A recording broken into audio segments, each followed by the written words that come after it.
Assalamualaikum warahmatullahi wabarakatuh. Saya Cindy Fitrian, NIM 2211401065, ingin menyampaikan hasil seminar proposal saya yang berjudul Hubungan Kebiasaan Konsumsi Makanan Cepat Saji dan Kepatuhan Membaca Label Kemasan dengan Status Gizi pada Remaja SMP.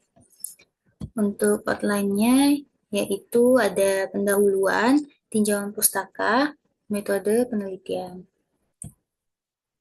Yang pertama yaitu pendahuluan.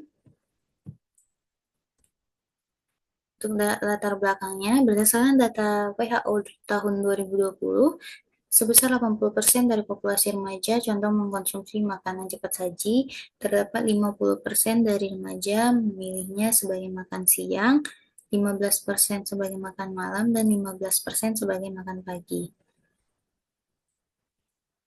Beberapa penelitian menunjukkan adanya hubungan negatif antara kebiasaan konsumsi makanan cepat saji dengan status gizi. Namun, pada penelitian kepatuhan membaca label kemasan, tidak ada hubungan signifikan dengan status gizi. Masih terbatasnya studi yang meneliti secara langsung hubungan antara kebiasaan konsumsi makanan cepat saji dan kepatuhan membaca label kemasan dengan status gizi remaja.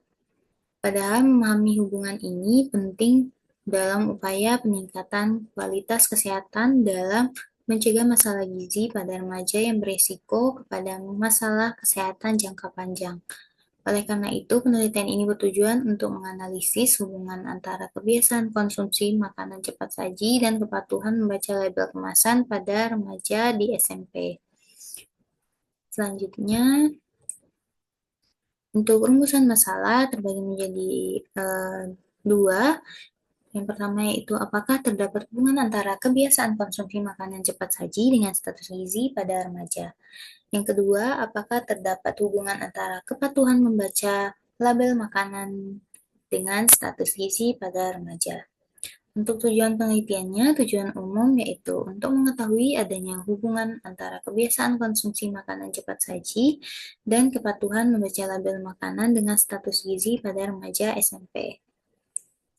Untuk tujuan khususnya yaitu mengidentifikasi frekuensi kebiasaan konsumsi makanan cepat saji pada remaja, mengidentifikasi kepatuhan membaca label kemasan pada remaja, menilai status gizi remaja berdasarkan indeks massa tubuh, menganalisis hubungan antara kebiasaan konsumsi makanan cepat saji dengan status gizi,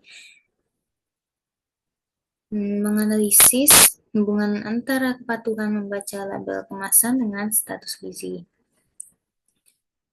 Selanjutnya yaitu manfaat penelitian. Yang pertama ada manfaat teoritis, memberikan kontribusi dalam pengembangan ilmu gizi masyarakat, khususnya pada pengaruh konsumsi makanan cepat saji dan kepatuhan membaca label kemasan terhadap status gizi remaja. Untuk manfaat praktisnya, yaitu bagi orang tua, manfaat bagi orang tua dan pendidik dapat memberikan edukasi mengenai kebiasaan konsumsi makanan cepat saji pada remaja. Untuk bagi siswa, meningkatkan kesadaran siswa terhadap pentingnya konsumsi makanan sehat dan dampak dari jangka panjang konsumsi makanan cepat saji terhadap kesehatan dan status gizi. Untuk bagi tenaga kesehatan, khususnya pada tenaga gizi, yaitu dapat menjadi sumber data awal untuk menyusun intervensi promosi kesehatan atau memberikan edukasi gizi di lingkungan sekolah atau masyarakat sekitar. Untuk manfaat sosialnya yaitu dapat mendukung upaya peningkatan kualitas kesehatan masyarakat, khususnya dalam mencegah masalah gizi pada remaja yang berisiko terhadap masalah kesehatan jangka panjang. Selanjutnya, untuk ruang lingkup penelitian, penelitian ini dilakukan untuk mengetahui hubungan antara kebiasaan konsumsi makanan cepat saji dan kepatuhan membaca label kemasan dengan status gizi remaja. Penelitian ini dilakukan di SMP dengan populasi siswa usia 12-15 tahun. Fokus penelitian ini yaitu hubungan antara kebiasaan konsumsi makanan cepat saji dan kepatuhan membaca label kemasan dengan status gizi.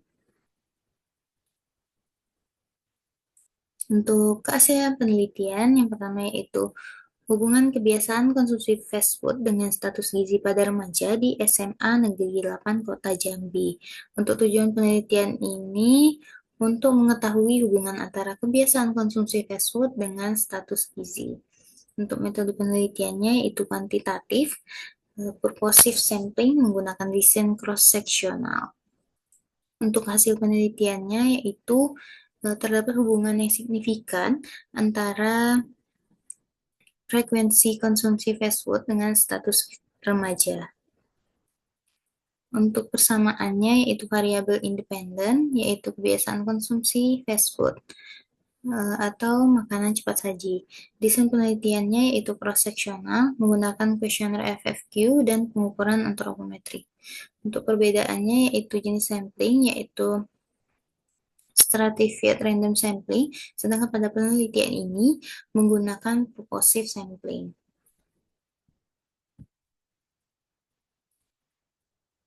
Untuk yang selanjutnya, hubungan pola konsumsi makanan cepat saji dengan status gizi pada remaja di SMP Negeri 1 Ngawen. Untuk tujuannya yaitu mengetahui hubungan pola konsumsi makanan cepat saji dengan status gizi pada remaja di SMP Negeri 1 Ngawen. Untuk metode penelitiannya yaitu jenis cross korelasi kuantitatif dengan pendekatan cross-sectional menggunakan teknik stratified random sampling dengan metode FFQ. Untuk hasilnya yaitu tidak ada hubungan antara pola konsumsi makanan cepat saji dengan status gizi pada remaja di SMP Negeri 1 Ngawen. Selanjutnya untuk persamaan yaitu metode penelitian yaitu kuantitatif, cross-sectional menggunakan jenis sampling stratified random sampling dan menggunakan kuesioner FFQ. Selanjutnya untuk perbedaan yaitu variabel independen yaitu kebiasaan konsumsi makanan cepat saji dan kepatuhan membaca label kemasan. Sedangkan pada penelitian ini yaitu pola konsumsi makanan cepat saji. Selanjutnya yaitu hubungan tingkat pengetahuan, persepsi, dan kepatuhan membaca label pangan makanan kemasan terhadap status gizi mahasiswa Fakultas Ilmu Kesehatan. Untuk tujuannya yaitu untuk mengetahui hubungan tingkat pengetahuan, persepsi, dan kepatuhan membaca label pangan makanan kemasan terhadap status gizi mahasiswa Fakultas Ilmu Kesehatan. Untuk metode yang digunakan yaitu menggunakan jenis desain cross-sectional, pengambilan data dengan menggunakan kuesioner dan recall 24 jam. Untuk hasilnya yaitu tidak terdapat hubungan antara tingkat pengetahuan dan kepatuhan membaca label gizi dengan status gizi. Untuk persamaannya itu variabel independen yaitu kepatuhan membaca label pangan makanan kemasan. Untuk perbedaannya yaitu variabel independen yaitu kebiasaan konsumsi makanan cepat saji, sedangkan penelitian ini yaitu tingkat pengetahuan dan persepsi.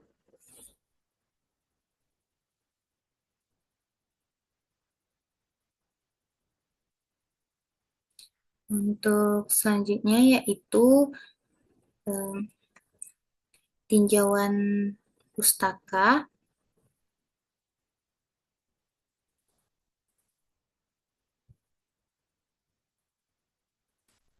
Masa remaja merupakan fase yang penting dalam tahap perkembangan manusia karena periode ini terjadi perubahan fisik dan psikologis. Untuk karakteristik remaja yaitu perubahan fisik, perkembangan emosional, dan perkembangan kognitif. Untuk permasalahan umum pada remaja yaitu ada obesitas, kekurangan energi kronis, dan anemia. Makanan cepat saji atau fast food merupakan jenis pangan yang dapat diolah dan disajikan dalam waktu yang singkat dan mudah disajikan dalam hitungan menit. Makanan cepat saji ini memiliki karakteristik mengandung tinggi asam lemak jenuh omega 6 serta rendah akan asam lemak omega 3.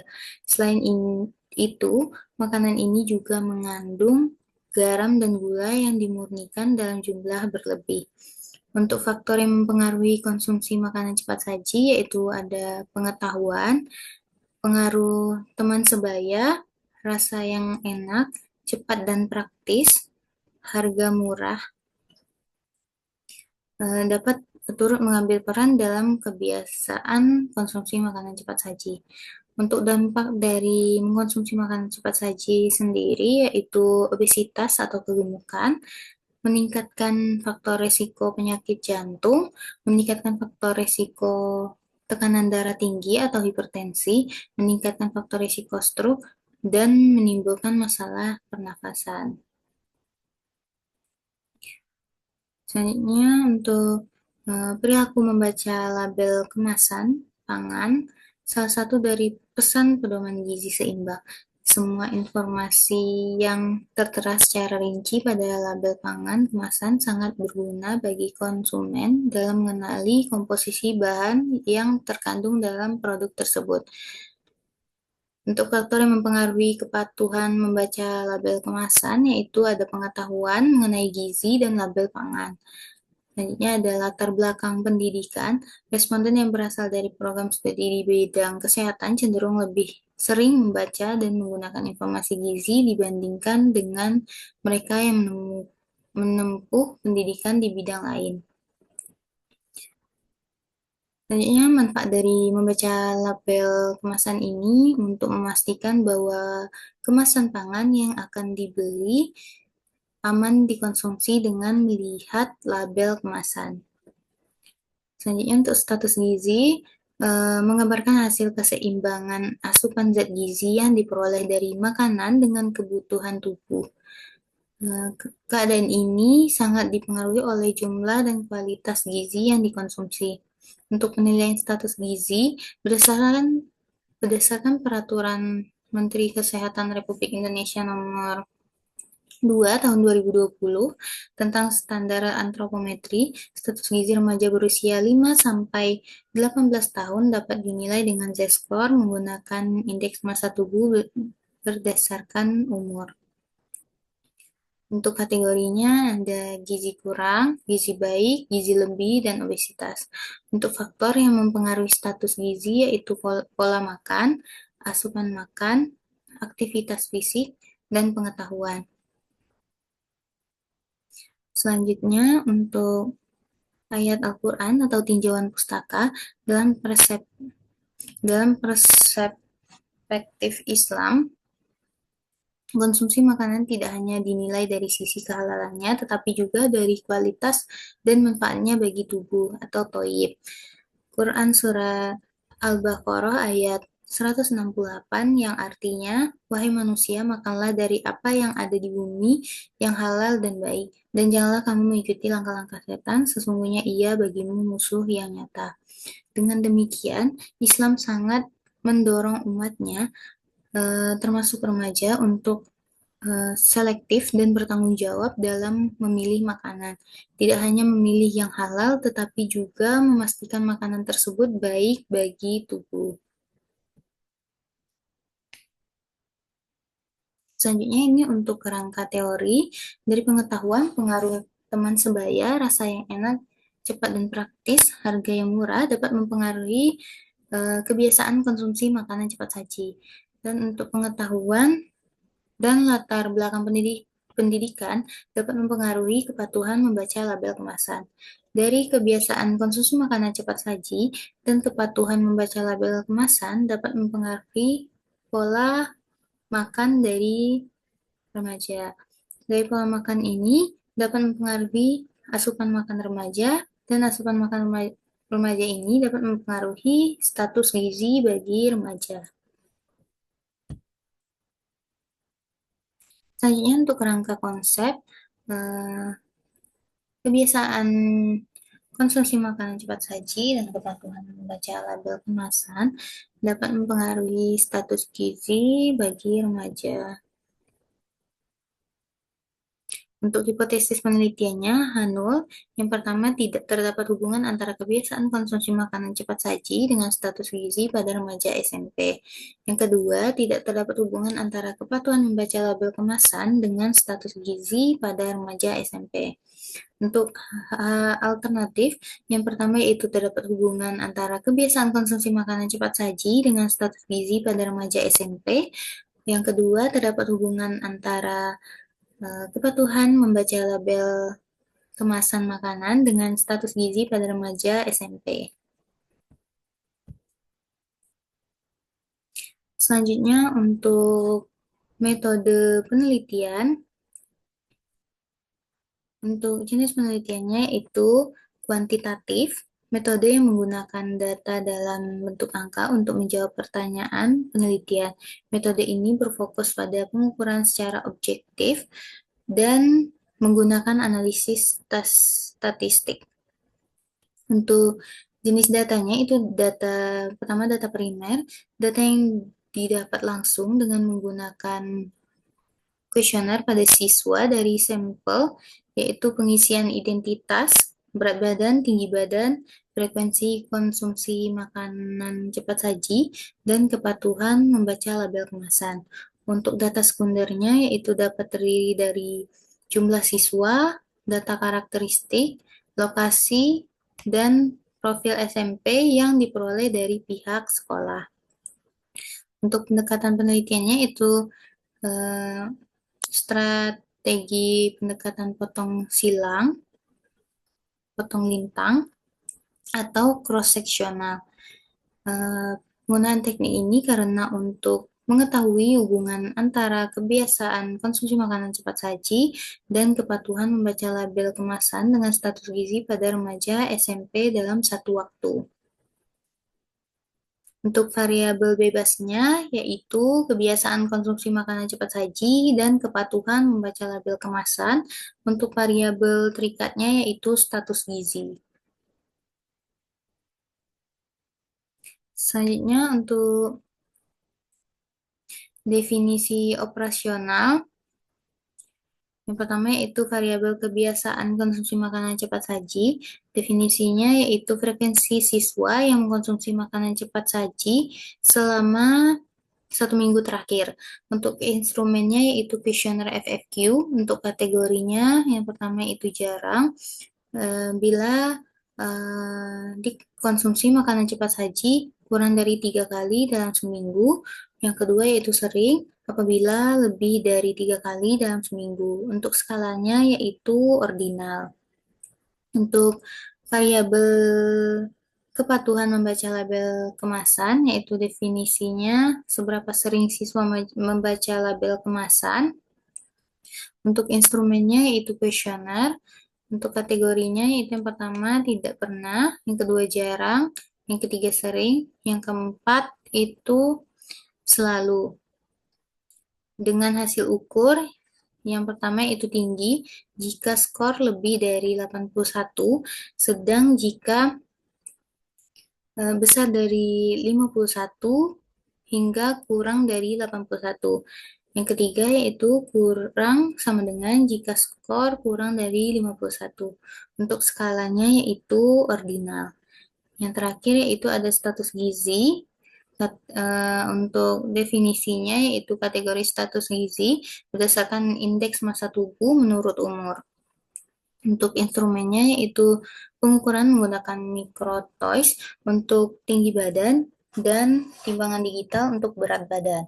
Untuk kategorinya yaitu yang pertama gizi buruk, yang kedua gizi kurang, yang ketiga gizi baik, dan yang keempat gizi lebih. Untuk skalanya yaitu ordinal. Selanjutnya untuk sampel yang dipilih dengan metode proportional stratified random sampling, yaitu jumlah anggota populasi dari setiap strata pendidikan tidak sama atau bervariasi. Jumlah sampel yang harus diambil dalam kasus meliputi strata pendidikan yang ada dan diambil secara proporsional. Berdasarkan perhitungan rumus Lemeshow, Jumlah sampel dibutuhkan dalam penelitian ini yaitu sebesar 110 responden dengan kepercayaan 1,96, untuk proporsinya 0,07, dan untuk derajat penyimpanannya yaitu 0,05. Untuk kriteria inklusinya yaitu siswa di SMP, yang kedua berusia 12-15 tahun, yang ketiga bersedia menjadi responden dan menandatangani informed consent atau persetujuan, yang keempat mengikuti seluruh rangkaian pengumpulan data. Untuk kriteria eksklusi, yang pertama yaitu siswa yang tidak bersedia menjadi responden dan tidak mengisi lembar persetujuan. Yang kedua, siswa yang tidak hadir saat pengumpulan data. Yang ketiga, siswa yang mengisi kuesioner tidak lengkap. Selanjutnya ini ada analisis data. Yang pertama itu analisis univariat. Analisis univariat dilakukan terhadap masing-masing variabel untuk mengetahui distribusi, frekuensi, atau gambaran umum dari tiap variabel yang diteliti. Analisis deskriptif digunakan untuk menggambarkan frekuensi kebiasaan konsumsi makanan cepat saji, tingkat kepatuhan membaca label kemasan, serta status gizi remaja di SMP. Selanjutnya, untuk analisis bivariat, eh, dalam penelitian ini menggunakan eh, analisis bivariat bertujuan untuk mengetahui hubungan antara dua variabel, yaitu kebiasaan konsumsi makanan cepat saji dengan status gizi dan kepatuhan membaca label kemasan dengan status gizi.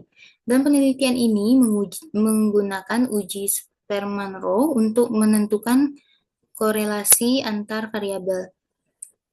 Pengolahan data dilakukan dengan perangkat lunak Stata untuk memperoleh nilai p-value dan koefisien korelasi. Selanjutnya yaitu rencana jalannya penelitian. Ada tahap awal, tahap pelaksanaan penelitian, dan tahap akhir. Untuk tahap awal, langkah awal dalam penelitian ini yaitu pengajuan judul skripsi, menyusun proposal penelitian sebagai dasar pelaksanaan kegiatan selanjutnya, seminar proposal, dan perbaikan atau revisi sesuai dengan hasil seminar. Kemudian meminta surat izin penelitian dari kampus untuk selanjutnya melakukan proses perizinan. Kemudian peneliti melakukan pengurusan surat izin penelitian kepada pihak sekolah yang menjadi lokasi penelitian. Peneliti juga melakukan koordinasi dengan guru dan wali kelas guna mendukung kelancaran proses penelitian di lapangan. Untuk tahap pelaksanaan penelitian, yaitu tahap ini diawali dengan pemberian lembar persetujuan kepada responden atau wali responden untuk mendapatkan persetujuan partisipasi dalam penelitian. Setelah persetujuan diperoleh, peneliti mulai mengumpulkan data melalui penyebaran kuesioner kepada responden. Selain itu, dilakukan juga pengukuran antropometri sesuai prosedur yang telah ditetapkan dalam rancangan penelitian.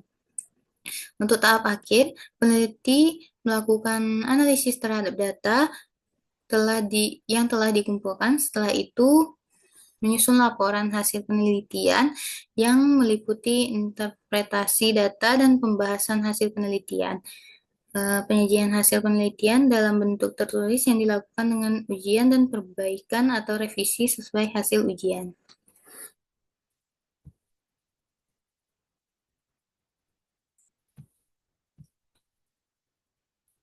Sekian hasil seminar proposal saya. Lebih dan kurangnya saya mohon maaf. Wabillahi taufiq wal hidayah. Assalamualaikum warahmatullahi wabarakatuh.